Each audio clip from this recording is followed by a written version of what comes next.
Des hommes et des femmes qui se bousculent sur les trottoirs bondés qui sillonnent un immense marché ouvert dans la capitale ougandaise. Ils sont surtout à la recherche de vêtements d'occasion, certains fouillant dans des ballots pour trouver des paires qui semblent neuves quand d'autres, malgré la bousculade, essayent des chaussures. Ces vêtements viennent de l'extérieur des pays étrangers. Aujourd'hui, nous avons ces hommes riches qui les font venir de l'étranger.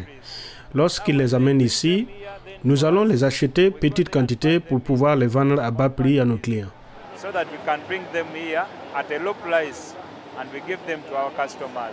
Le marché Owino, dans le centre de Kampala, est devenu depuis longtemps une enclave pour les riches et les pauvres à la recherche de vêtements usagés abordables, mais de qualité.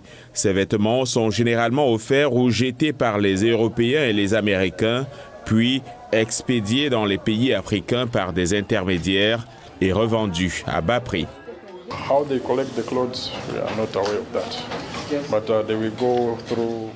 Nous ne savons pas comment ils récupèrent les vêtements, mais nous procédons à toutes les vérifications, à la désinfection et à tout le reste avant qu'ils ne soient expédiés en Ouganda. Et nous obtenons également tous les documents nécessaires. Nous passons donc par le bureau ougandais des statistiques et celui de la vérification et de la conformité et tout le reste. Selon une étude réalisée en 2017 par l'Agence des États-Unis pour le développement international, les 2/3 des habitants de 7 pays d'Afrique de l'Est ont acheté au moins une partie de leurs vêtements sur le marché de l'habillement de seconde main, un secteur qui brasse plusieurs millions de dollars.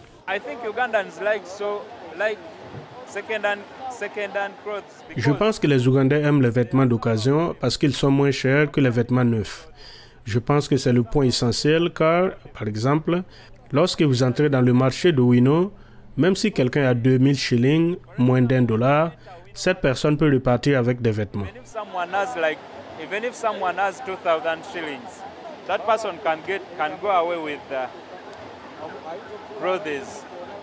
Les autorités commerciales n'ont pas encore appliqué l'ordonnance du président Museveni qui doit être soutenue par une mesure juridique tel qu'un décret.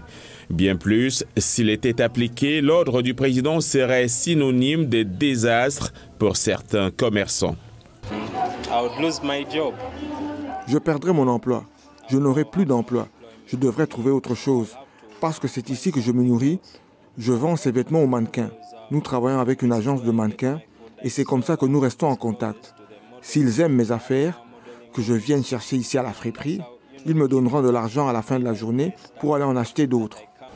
Malgré la pression de Washington, d'autres gouvernements africains tentent également de mettre un terme à ces expéditions, affirmant que ce commerce s'apparente à un déversement et compromet dangereusement la croissance des industries textiles locales.